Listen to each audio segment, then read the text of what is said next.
നമസ്തേ. മഹാവിഷ്ണുവിൻ്റെ ദശാവതാരങ്ങളിൽ പരശുരാമൻ ആരാണെന്ന് നോക്കാം.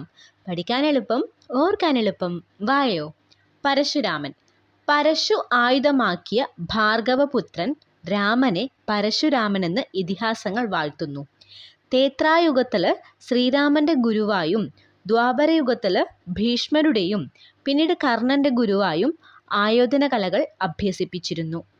രാമൻ ഇതിഹാസങ്ങളിലും പിന്നീട് വന്ന ഇതിഹാസങ്ങളുടെ പുനർവായനയിലും വിവാദ പുരുഷനായി നിലകൊള്ളുന്നു. പിതാവിൻ്റെ ആജ്ഞയനുസരിച്ച് സ്വന്തം അമ്മയുടെ കഴുത്തറുത്ത് കൊന്നുവെന്നതിലൂടെയും ഇതിഹാസങ്ങളിൽ രാമൻ വിവാദ പുരുഷനാവുന്നു. തൻ്റെ പിതാവായ ജമദഗ്നിയെ വധിച്ചതിൻ്റെ പക തീർക്കാനായി പരശുരാമൻ 21 വട്ടം ക്ഷത്രിവംശം നിഗ്രഹം നടത്തിയതായി പറയപ്പെടുന്നു. ഹൈന്ദവ പുരാണ പ്രകാരം സപ്തചിരഞ്ജീവികളിൽ ഒരാളും വിഷ്ണുവിൻ്റെ ദശാവതാരങ്ങളിൽ ഒരാളുമാണ് പരശു ആയുധമാക്കിയ രാമൻ. സംസ്കൃതത്തെ കൂടുതൽ അറിയാൻ ഈ ചാനൽ സബ്സ്ക്രൈബ് ചെയ്യൂ.